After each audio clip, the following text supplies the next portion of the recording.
Hi guys, welcome back to my channel. ഇന്നത്തെ ദിവസം എന്ന് പറയുന്നത് രാവിലെ തന്നെ നല്ല കാഴ്ചകളോട് കൂടി തന്നെയാണ് തുടങ്ങുന്നത് കേട്ടോ. പക്ഷേ ഈ കാഴ്ചകളൊക്കെ ഉണ്ടെങ്കിൽ വെച്ചാലും നമ്മുടെ ഈ ദിവസം വലിയ സുഖമുള്ള ഒരു ദിവസമായിരുന്നില്ല. നമുക്ക് ഇന്ന് ഒരു ഹോസ്പിറ്റലിലേക്ക് പോകണം. തൃശ്ശൂരിലുള്ള സരോജ ഹോസ്പിറ്റലിലേക്കാണ് ഞാൻ വന്നിരിക്കുന്നത്. അപ്പോൾ കുറച്ച് ദിവസമായി എനിക്ക് നല്ല വയറുവേദനയും പിന്നെ മാസത്തിൽ 2 പ്രാവശ്യം പീരീഡ്സൊക്കെ ആവാണ്. അപ്പോൾ നമുക്ക് മീര എന്ന് പറയുന്ന ഒരു ഗൈനക്കോളജിസ്റ്റിനെയാണ് ഞാൻ കണ്ടിരിക്കുന്നത്. സോ രാവിലെ തന്നെ നേരത്തെ വന്ന് വയറ് സ്കാൻ ചെയ്യാനാണ് ഇരിക്കുന്നത്. അപ്പോൾ അബ്ഡോമിനും പെൽവിസും ആണ് നമുക്ക് സ്കാനിലിട്ടിട്ടുള്ളത്. അപ്പോൾ വയറ് നിറയെ വെള്ളം കുടിക്കണമെന്ന് പറഞ്ഞിട്ടുണ്ടായിരുന്നു. അപ്പോൾ ഞാൻ രാവിലെ തന്നെ വെള്ളം കുടിക്കാനാട്ടോ വയറ് നിറയെ. അപ്പോൾ പെട്ടെന്ന് തന്നെ സ്കാനിങ്ങിന് നേരത്തെ വരാൻ പറഞ്ഞിട്ടുണ്ടായിരുന്നു. അപ്പോൾ സ്കാനിങ്ങിന് നമ്മൾ ഒരുപാട് പേരുണ്ടായിരുന്നു കേട്ടോ. പ്രഗ്നൻറ്റ് വിമൻസ് ഒക്കെ കുറേ പേരുണ്ടായിരുന്നു. അപ്പോൾ ലാസ്റ്റാണ് നമ്മൾ ചെയ്തത്. അതിനുശേഷം നമുക്ക് യൂറിൻ കൾച്ചറിൽ വെക്കാനായിട്ട് പറഞ്ഞിട്ടുണ്ടായിരുന്നു. അപ്പോൾ അതിൻ്റെ റിസൾട്ട് വാങ്ങാനാണ് നിൽക്കുന്നത്. അതിനുശേഷം മണിക്കൂറുകൾ നീണ്ട കാത്തിരിപ്പാണ്. ഡോക്ടറെ കണ്ടു. ഡോക്ടർ പറഞ്ഞു നമ്മുടെ വയറിനകത്ത്, അതായത് ഓവറിക്കകത്ത് വലിയൊരു രക്തക്കട്ടയുണ്ട്. സിസ്റ്റാണ്, വലിയൊരു സിസ്റ്റ് ഫോർമേഷനാണ്. അപ്പോൾ അതിൻ്റെ വലിപ്പം സത്യം പറഞ്ഞിട്ടുണ്ടെങ്കിൽ നോർമലിനേക്കാൾ കൂടുതലാണ് വന്നിരിക്കുന്നത്. അപ്പോൾ നമുക്കൊന്നില്ലെങ്കിൽ അത് ലാപ്രോസ്കോപ്പി ചെയ്യണമെന്ന് പറഞ്ഞിട്ടുണ്ടായിരുന്നു. എനിക്കാകെ പേടിയായി കേട്ടോ. അല്ലെങ്കിൽ 10 ദിവസത്തേക്ക് മരുന്ന് കഴിക്കണം എന്ന് പറഞ്ഞിട്ടുണ്ടായിരുന്നു. അപ്പോൾ മരുന്ന് വാങ്ങിച്ചിട്ട് ഞാൻ ഇങ്ങോട്ട് പോന്നു. വീട്ടിൽ വന്നപ്പോൾ അതാ 2 പേര് ഇവിടെ ഹാപ്പി ആയിട്ട് കുളിക്കാനുള്ള സെറ്റപ്പിലാണ്. നമ്മുടെ വിഷമങ്ങളും വേദനകളും ഒക്കെ മറക്കുന്നത് ഇവരുടെ കൂടെ കളിക്കുമ്പോഴാണ്. അപ്പോൾ വയറിലുള്ള വേദനയും അങ്ങനെയുള്ള കാര്യങ്ങളൊക്കെ മറന്നിട്ട് നമ്മൾ ചെയ്യുന്നത് ഇവരുടെ കൂടെ കളിക്കാനുള്ളതാണ്. അപ്പോൾ വലിയൊരു പാത്രം വാങ്ങിയിട്ടുണ്ടായിരുന്നു അവർക്ക് കുളിക്കാനായിട്ട്. പക്ഷേ ചെക്കൻ അതിലിരുന്നപ്പോൾ ഭയങ്കര പേടി തോന്നി. ഞാൻ വിചാരിച്ചു അവന് വെള്ളം ഭയങ്കര ഇഷ്ടമാണ്, അപ്പോൾ അതിൽ കയറി നന്നായി കളിക്കുന്നതാണ് വിചാരിച്ചത്. പക്ഷെ ഒരു രക്ഷയില്ല. അപ്പൂച്ചിന് നല്ല പേടിയായി. പക്ഷെ പാർക്കുട്ടൻ തെറ്റാനായിട്ട് അവള് കുറേ ദിവസമായി പറയണം അതിൽ കയറിയിരിക്കണം എന്നുള്ളത്. അപ്പം മുടക്കുള്ള ദിവസം ആയതുകൊണ്ട് അവരെ അതിൽ കയറ്റിയിരുത്തി കളിപ്പിക്കാമെന്ന് വിചാരിച്ചു. പിന്നെ കുറച്ച് വാട്ടർ ബലൂൺസ് വാങ്ങിച്ചിട്ടുണ്ടായിരുന്നു. അപ്പോൾ പാർക്കുട്ടൻ്റെ വാട്ടർ ബലൂൺസും കൂടി വേണമെന്ന് പറഞ്ഞു. അപ്പോൾ വളരെ വില കുറവാണ് കേട്ടോ ഈ ബലൂൺസിൽ. അപ്പോൾ അതിലേക്ക് നമ്മൾ വെള്ളം നിറയ്ക്കാൻ നല്ല രസമല്ലേ കാണാനായിട്ട്. ഞാൻ അവരെ കൂടെ നന്നായി എൻജോയ് ചെയ്തിട്ട് എനിക്ക് ഭയങ്കര ഇഷ്ടമാണ് ഇങ്ങനത്തെ അൽക്കുലത്ത് പണികളൊക്കെ. അപ്പോൾ അപ്പൂശിക്കുട്ടൻ്റെ അമ്മ അവിടെ നിൽക്കുന്നുണ്ട് കേട്ടോ. അവനെ പരമാവധി അതിനകത്തേക്ക് കയറ്റാനായിട്ട് ശ്രമിക്കായിരുന്നു. പക്ഷെ അവർ സമ്മതിക്കുന്നില്ല. അപ്പോൾ ചെക്കൻ പുറത്തും, ഞങ്ങൾ ചെക്കൻ എന്നാണ് കേട്ടോ വിളിക്കുക. പാർക്കുട്ടൻ്റെ ഉള്ളിലാണ്. അപ്പോൾ അവനത് കണ്ടപ്പോൾ ഭയങ്കര ഇഷ്ടം തോന്നി. അപ്പോൾ പിടിക്കാൻ കൊടുക്കാൻ കേട്ടോ. അവനത് പീച്ച് പൊട്ടിക്കാനൊക്കെ നോക്കിയായിരുന്നു. നല്ല ക്യൂട്ടായിട്ടുണ്ട് ആ ഒരു ബലൂൺ. അത് വെള്ളത്തിലും കൂടി വെക്കുമ്പോൾ നല്ല രസമാണ്. അപ്പോൾ ഉണ്ണിക്ക് ഭയങ്കര കാര്യമാണ്. അപ്പോൾ അവനത് വലിച്ചു നോക്കണം, അവന് പൊട്ടിക്കണം, അതാണ് അവൻ്റെ മെയിനായിട്ട്. പാർക്കുട്ടന് ഇതേപോലെ എറിഞ്ഞു പൊട്ടിക്കാനാണ്. അപ്പോൾ ഞാൻ സമ്മതിച്ചില്ല കേട്ടോ, ആദ്യമൊക്കെ എറിഞ്ഞു പൊട്ടിക്കാനായിട്ട് വേണ്ടാന്ന് പറഞ്ഞു. പിന്നെ കുറേ ബലൂണുകൾ വീർപ്പിച്ച് ഞാൻ വെള്ളത്തിൽ ഇട്ട് കൊടുത്തു. പിന്നെ ചെക്കനെ കുറേ പിടിച്ചിരുത്തി അതിനുള്ളിൽ ഇങ്ങനെ കയറ്റി നിർത്തി കേട്ടോ. അപ്പോൾ അവരവിടെ കളിച്ചോട്ടെന്ന് വെച്ചിട്ട് ഞാൻ ബീഫ് വാങ്ങിച്ചിട്ടുണ്ടായിരുന്നു. അപ്പോൾ ബീഫ് റെഡിയാക്കാൻ കേട്ടോ. അപ്പോൾ 2 പേർക്ക് 200 രൂപയ്ക്കാണ് ഞാൻ ബീഫ് വാങ്ങിക്കാറ്. ഇപ്പോഴും വളരെ കുറവേ വേണ്ടി വരുള്ളൂ. അത് തന്നെ 2-3 ദിവസം ഉണ്ടാവാറുണ്ട്.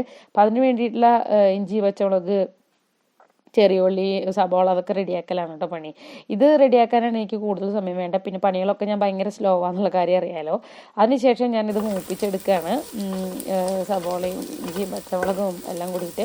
അപ്പോൾ അത് വരുന്ന സമയം കൊണ്ട് ബീഫ് ഇതാ നമുക്കിവിടെ വെന്ത് വരികയാണ്. അതിനുശേഷം നമ്മളതിലേക്ക് ഇട്ട് ഇത്രയുള്ളൂട്ടോ ബീഫ്. ഇത്ര കുറവേ വാങ്ങിച്ചിട്ടുള്ളൂ. ഇതിന് ഞങ്ങൾക്ക് കുറേ ദിവസമുണ്ട്. സ്കൂളിലേക്ക് നോൺ വെജൊന്നും കൊണ്ടുപോകാൻ പാടില്ല കേട്ടോ. അപ്പോൾ നമ്മുടെ അടുക്കളയുടെ കോല വന്നിട്ട് ഇങ്ങനെയാണ്. കിട്ടുന്ന മുഴുവൻ അടുക്കളയിൽ കൊണ്ടുവന്ന് വെക്കും. പ്ലാസ്റ്റിക് പാത്രമൊന്നും കളയൂല. ഇപ്പോൾ നമ്മൾ കുറേ ഓർഗനൈസേഴ്സ് വാങ്ങിച്ചിട്ടുള്ള കാരണം ഇതൊക്കെ ഒതുക്കി വെക്കുന്നുണ്ട്. അപ്പോൾ അതിൻ്റെ വീഡിയോ ഒക്കെ പതിയെ ചെയ്യാം കേട്ടോ. പിന്നെ ഈ സമയം കൊണ്ട് ഓർഗനൈസറിൽ മേക്കപ്പ് സാധനങ്ങൾ ഒതുക്കി വെക്കുകയാണ് പാർക്കുട്ടൻ. അപ്പോൾ ഇത് നമ്മൾ മീഷോന്ന് വാങ്ങിച്ചതാണ്. അപ്പോൾ ഇതിൻ്റെ വീഡിയോ ഇട്ടിട്ടുണ്ട്. അപ്പോൾ ഓർഗനൈസേഴ്സിൻ്റെ മാത്രം വീഡിയോസ്, എൻ്റെ വീഡിയോൻ്റെ റേറ്റും കാര്യങ്ങളൊക്കെ നമ്മൾ അതിൽ കൊടുത്തിട്ടുണ്ട്. കാണാത്തവരുണ്ടെങ്കിൽ കണ്ടു നോക്കാം കേട്ടോ. അപ്പോൾ ഈ ഒരു ഓർഗനൈസർ നല്ല ക്വാളിറ്റി ഉള്ളതാണ്. പാർക്കുട്ടൻ നല്ല നീറ്റായിട്ട് തന്നെ ഓരോന്ന് അടുക്കി വെക്കുന്നുണ്ട്. അവളുടെ ഏറ്റവും വലിയ പണി എൻ്റെ വീഡിയോസിൽ കണ്ടിട്ടുണ്ടോ, ഈ ഒരു ഭാഗം അവൾ എപ്പോഴും ഒതുക്കി വെക്കും. കാരണം അത് അവളുടെ ഏരിയയാണ്. അവളുടെ മേക്കപ്പ് സാധനങ്ങളും അതേപോലെ തന്നെ ഹെയർ ബാൻഡ്സും അതും ഇതും കണസം എല്ലാ സാധനങ്ങളും ഉണ്ട്. അപ്പോൾ വെള്ളം നനച്ചിട്ട് അവളുടെ പഴയ കുഞ്ഞിലൊരു ഉടുപ്പാണ് കേട്ടോ കയ്യിലുള്ളത്. അത് വെച്ചിട്ട് തുടയ്ക്കണം. അപ്പോൾ ഞാനതൊക്കെ കത്തിച്ച് കളയാൻ ഇട്ടതാണ്. പിന്നെ വിചാരിച്ചു വേണ്ട, അതിങ്ങനെ തുടയ്ക്കാനൊക്കെ എടുക്കാമല്ലോ എന്ന് വിചാരിച്ചു. അപ്പോൾ അത് വെള്ളം നനച്ച് പാറു തന്നെ അവിടെയൊക്കെ ക്ലീൻ ചെയ്യാൻ കേട്ടോ. അപ്പോൾ പാറുവിന് ഭയങ്കര എക്സൈറ്റ്മെൻ്റ് ആണ്. വീഡിയോയിൽ കാണുമല്ലോ, അതിൻ്റെ ഒരു എക്സൈറ്റ്മെൻറ്റും ഉണ്ട്. അതിനുശേഷം ഞാൻ വിചാരിച്ചു ഇതേപോലെ നമുക്ക് പപ്പായ ഇരിക്കുന്നുണ്ടായിരുന്നു. അപ്പോൾ വലിയ പപ്പായ ആയിരുന്നു, കല്യാണിന്ന് വാങ്ങിച്ചതായിരുന്നു കേട്ടോ. അപ്പോൾ തിന്ന് അവസാനം ഇത്രയായി. അപ്പോൾ ഞാനത് മുറിക്കുകയാണ്. അപ്പോൾ പിള്ളേർക്ക് കൊടുക്കാമല്ലോ, അവർക്ക് ചുമ്മാ ഇരിക്കുമ്പോൾ കഴിക്കാമല്ലോ എന്ന് വിചാരിച്ചു. പക്ഷേ എൻ്റെ കണക്ക് കൂട്ടലുകൾക്ക് തെറ്റി. പാറുക്കുട്ടൻ കഴിച്ചില്ല, അതുപോലെ തന്നെ അപ്പൂസും കഴിച്ചില്ല. പിന്നെ എനിക്ക് ഭയങ്കര ഇഷ്ടമാണ്. പിന്നെ പിരീച്ചാവാനും രക്തം വയ്ക്കാനും അങ്ങനത്തെ കുറേ കാര്യങ്ങൾക്കൊക്കെ പപ്പായ ഭയങ്കര നല്ലതാണല്ലോ. അപ്പോൾ ഞാൻ എന്തായാലും പപ്പായ നന്നായി കഴിക്കുന്ന ആളാണ്. നല്ല മധുരം ഉണ്ടായിരുന്നു കേട്ടോ.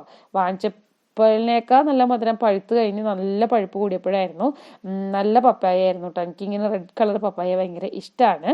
അപ്പോൾ കുഴപ്പമില്ലാണ്ടൊക്കെ നമുക്ക് ക്വാണ്ടിറ്റിയിൽ കിട്ടി. അപ്പോൾ ഇതാണ് കേട്ടോ പപ്പായ വന്നത്.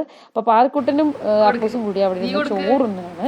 അപ്പോൾ പാറക്കുട്ടനാണ് കേട്ടോ വാരി കൊടുക്കണത്. ഇവനാണെങ്കിൽ ഒരു വറ്റ് കഴിക്കില്ല. അപ്പോൾ എന്തെങ്കിലും കഴിക്കട്ടെ എന്ന് കരുതിയിട്ട് നമ്മുടെ വീട്ടിൽ കൊണ്ടുവന്നാക്കിയതാണ് അപ്പുറത്തെ വീട്ടിലെ അമ്മാമ്മ, ഇവൻ്റെ അമ്മാമ്മ കേട്ടോ. അപ്പോൾ പാറ് വാരി കൊടുക്കുമ്പോൾ മാത്രമേ കഴിക്കുന്നുള്ളൂ. അപ്പോൾ ബീഫാണ് ആയിരുന്നു കഴിക്കുന്നത്. എരിവുണ്ടെങ്കിലും ഇരുന്ന് കഴിക്കുന്ന ഒരു കാഴ്ചയാണ് നമ്മൾ കാണുന്നത്. പാറുവാണെങ്കിലും അതെ കേട്ടോ, എരിവുണ്ടെങ്കിലും എങ്ങനെയൊക്കെയോ കുത്തിക്കയറ്റി കഴിക്കുന്നുണ്ട്. അതിനുശേഷം ഞാൻ ഭക്ഷണം കഴിക്കാമെന്ന് വിചാരിച്ചു. അപ്പോൾ തറയിൽ ഇരുന്നിട്ട് കേട്ടോ ഭക്ഷണം കഴിക്കുന്നത്. കാരണം എല്ലായിടത്തും വലിച്ചു വാരി ഇട്ടിരിക്കുകയാണ്. അപ്പോൾ ഇന്ന് ഇവിടെയൊക്കെ ക്ലീൻ ചെയ്യുന്നത് കൊണ്ട് തറയിൽ നിന്ന് കഴിക്കാമെന്ന് വിചാരിച്ചു.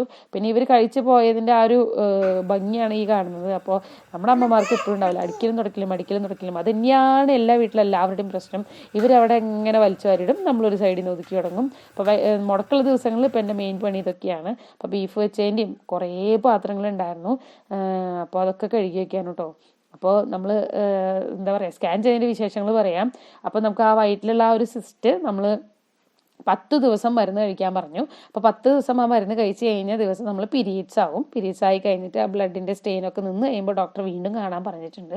അപ്പോൾ വീണ്ടും ചെന്ന് കണ്ടു കഴിയുമ്പോൾ നമുക്കിനി സ്കാനിങ് ആണോ ഒന്നും കൂടി സ്കാൻ ചെയ്തിട്ട് ഡോക്ടർ പറയുമായിരിക്കും അത് മാറിയോ മാറിയില്ലെങ്കിലോ എന്ന്. അപ്പോൾ മരുന്നിലൂടെ മാറാമെന്ന് വെച്ചിട്ടുണ്ടെങ്കിൽ നമുക്ക് ഓപ്പറേഷൻ വേണ്ട, മാറിയിട്ടില്ലെങ്കിൽ നമുക്ക് എന്തായാലും ഓപ്പറേഷൻ ചെയ്യേണ്ടി വരും. എനിക്ക് നല്ല ടെൻഷനുണ്ട്, വയറുവേദന ഒക്കെ ഉണ്ട്. എന്നാലും കുഴപ്പമില്ല, നമുക്കത് അനുഭവിച്ചല്ലേ പറ്റുള്ളൂ. അതിനുശേഷം ഞാൻ വിചാരിച്ചു കുറച്ച് പൈനാപ്പിൾ തിന്നാന്ന്. അപ്പോൾ ഞാൻ ആ കുറച്ച് നേരത്തെ മുറിച്ച പപ്പായ കഴിച്ചില്ല കേട്ടോ. ഞാനത് ഫ്രിഡ്ജിലേക്ക് കയറ്റി വെച്ചു. എന്നിട്ട് ഇത് ഇന്നലെ ഞങ്ങൾ മുറിച്ച് വെച്ച പൈനാപ്പിളാണ്. അപ്പോൾ ഞാൻ അതെടുത്ത് തീർക്കാമെന്ന് വിചാരിച്ചു. അതിനുശേഷമുള്ള പണി എന്ന് പറഞ്ഞാൽ നമ്മൾ ജനലിൽ നമ്മുടെ ഹാളിൽ 2 മണി പ്ലാന്റ് പടർത്തി വെച്ചിട്ടുണ്ടായിരുന്നു. അപ്പോൾ അവിടെ നിറയെ പൊടിയും അഴുക്കൊക്കെ ആയിട്ടുണ്ട്. അപ്പോൾ നമുക്ക് അവിടെ ഇന്നൊരു ചെറിയൊരു മേക്ക് ഓവർ നടത്തണം. അപ്പോൾ ഞാനവിടെ അടിച്ചു വരാണ് കേട്ടോ. അപ്പോൾ ഞാൻ ഇടയ്ക്കിടയ്ക്ക് വീക്കിലി 2 പ്രാവശ്യമെങ്കിലും ഈ ജനലൊക്കെ വൃത്തിയാക്കാറുള്ളതാണ്. പക്ഷെ എന്താണ് കാര്യം, അവിടെ എപ്പോഴും പല്ലിക്കാട്ടും അതും ഇതും പൊടിയും എങ്ങനെയൊക്കെയാണ് അവിടെ വരികയെന്ന് ഒരു എന്താ പറയുക പിടുത്തമില്ല എനിക്ക്. ഈ ലോകത്ത് ഇത്രയധികം പല്ലികളുണ്ടോ, ഈ വീട്ടിൽ ഇത്രയധികം പല്ലികളുണ്ടോ എന്ന് വരെ ചിലപ്പോൾ നമുക്ക് തോന്നിപ്പോട്ടാ. അപ്പം അത്രയധികം പൊടിയും വരാറുണ്ട്, മാറാലും പിടിക്കാറുണ്ട്. എന്തൊക്കെ ചെയ്തിട്ടും കാര്യമില്ല. അങ്ങനെ അവസാനം ഞാൻ അവിടെ തുടച്ചു കൊടുത്തു. അതിനുശേഷം വീട്ടിലുള്ള കുഞ്ഞ് മേക്കോർ എന്ന് പറഞ്ഞാൽ മേക്കോറല്ല കേട്ടോ, പണ്ടുണ്ടായിരുന്ന തന്നെയാണ്. പക്ഷേ നമ്മൾ ഒരു ഫിഷ് ടാങ്ക് 2 ഉണ്ട്, അത് വെച്ച് കൊടുക്കണം. ബൗൾ ഫിഷ് ടാങ്ക് ആണ് കേട്ടോ. അതിൽ ഗപ്പിനെ വാങ്ങിച്ചിട്ടിട്ടുണ്ടായിരുന്നു. കുറച്ച് നാളായി ഇപ്പോൾ അത് വേക്കൻ്റായിട്ട് കിടക്കണം, കാരണം ഇതൊക്കെ ചത്തുപോയായിരുന്നു. അപ്പോൾ നമ്മൾ വീണ്ടും റീഫിൽ ചെയ്ത് കൊടുത്തു കേട്ടോ. നിറയെ ഗപ്പികളാണ് അതിലുള്ളത്. അതിനുശേഷം നമ്മൾ ഒരു കാര്യം വാങ്ങിച്ചിട്ടുണ്ട്. ഇതാണ് നമ്മുടെ കിളിക്ക് വേണ്ടിയിട്ടുള്ള ഒരു കുഞ്ഞു കൂടാണ്. അതിൻ്റെ ഉള്ളിൽ നമുക്ക് ഇതേപോലെയുള്ള എന്താ പറയുക മൺകൂട് ഉണ്ടായിരുന്നില്ലേ. ഇതില്ലാത്ത കാരണം നമ്മുടെ സുന്ദരിക്കിളീനെ, സുന്ദരിയല്ല കേട്ടോ, അതിപ്പോൾ സുന്ദരനാണ്, അത് ആൺകിളിയാണ് അത്രേ.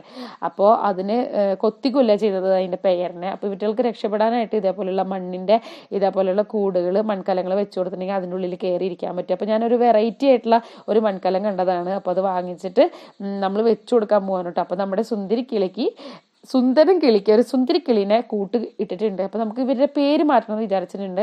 മാച്ചു പിച്ചു എന്നിട്ടാലോ എന്ന് വിചാരിച്ചിട്ടുണ്ട്. ഒരാൾ മാച്ചു, ഒരാൾ പിച്ചു.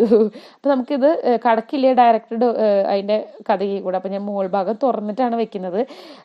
നമ്മുടെ ആൺകിളിക്ക് പെൺകിളീനെ കിട്ടിയപ്പോഴല്ലോ എന്ത് സന്തോഷമായിരുന്നു അറിയോ. ഒരു 3-4-5 മാസമായിട്ട് അത് ഒറ്റയ്ക്ക് കഴിഞ്ഞു കേട്ടോ. ഞാൻ എന്നും മറക്കും അതിൻ്റെ ഒരു പെയറിനെ വാങ്ങിക്കാനായിട്ട്. ഇപ്പോഴാണ് ഒരു സമയം കിട്ടിയത്. അപ്പോൾ പെയർ അവിടെ ഇരിക്കുന്നുണ്ട് കേട്ടോ. 2 പേരും ബ്ലൂ ആൻഡ് വൈറ്റ് കളറാണ്. നമ്മുടെ കൂടും ബ്ലൂ ആൻഡ് വൈറ്റ് ആയതുകൊണ്ട് കാണാൻ പറ്റുന്നില്ല പെട്ടെന്ന്. കണ്ടോ ഞാൻ വെക്കുമ്പോൾ അവർ പേടിച്ചു പോയി. എന്നെ കൊത്തുന്നാണ് വിചാരിച്ചത്. പക്ഷെ രണ്ടും പേടിയുള്ളത് കൊണ്ട് കണ്ടോ കിളികളെ കണ്ടോ. അപ്പം നമ്മളിങ്ങനെ സൈഡിൽ കൂടെ വെച്ച് കൊടുക്കുകയാണ്. അപ്പോൾ വെച്ച് കൊടുത്താൽ അത് കാണുമ്പോൾ തന്നെ പേടിയാവില്ലേ ആ കൂട്. ആ ഒരു മൺകലം ഇത് സെറ്റായി വരുമ്പോൾ അതിനകത്തേക്ക് കയറിയിരിക്കും. അപ്പോൾ ഞാൻ ഇവിടെ കുറച്ച് ദിവസം കൂടി ഇരുത്തിയിട്ട് അവർ അതിൻ്റെ ഉള്ളിലേക്ക് കയറി തുടങ്ങുമ്പോൾ ഞാൻ ഇവിടെ നിന്ന് മാറ്റി പുറത്ത് തൂക്കിയിടാനാണ് എൻ്റെ പ്ലാന്. ഇവർ രണ്ടുപേരും നല്ല പ്രണയമാണ് കേട്ടോ. അപ്പോൾ ഇവരുടെ പ്രണയ വീഡിയോകളൊക്കെ എനിക്ക് പറ്റുമ്പോഴൊക്കെ ഞാൻ വീഡിയോ എടുത്ത് ഇടാം. അപ്പോൾ ഇതാണ്. അപ്പോൾ ഞാൻ തലയിൽ നിറച്ച് എണ്ണ തേച്ചിട്ടുണ്ടായിരുന്നു കേട്ടോ. അപ്പോൾ കുളിക്കാനുള്ളൊരു പുറപ്പാടാണ്. പഠിച്ചുവാരി തുടച്ചിട്ടൊക്കെ പോയിട്ട് കുളിക്കാമെന്ന് വിചാരിച്ചു. അപ്പോൾ തുടയ്ക്കാനായിട്ട് പാറക്കുട്ടൻ ഭയങ്കര ഹെൽപ്പിംഗ് ആണ് എന്നെ.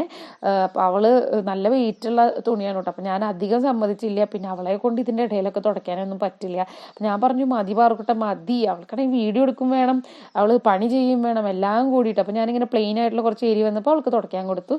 അതിനുശേഷം മൊത്തം ഞാൻ തന്നെയാണ് കേട്ടോ തുടച്ച് തീർത്തത്. അതിനുശേഷം ഞാൻ ബാത്റൂമൊക്കെ കഴുകി കുളിച്ച് വരുമ്പോഴേക്കും പാറക്കുട്ടൻ ഇവിടെ സെറ്റായി ഉറങ്ങുകയാണ്. അപ്പോൾ ഇന്നത്തെ വീഡിയോ ഇത്രയേ ഉള്ളൂ. അപ്പോൾ അടുത്ത വീഡിയോയിൽ കാണാം. Bye bye.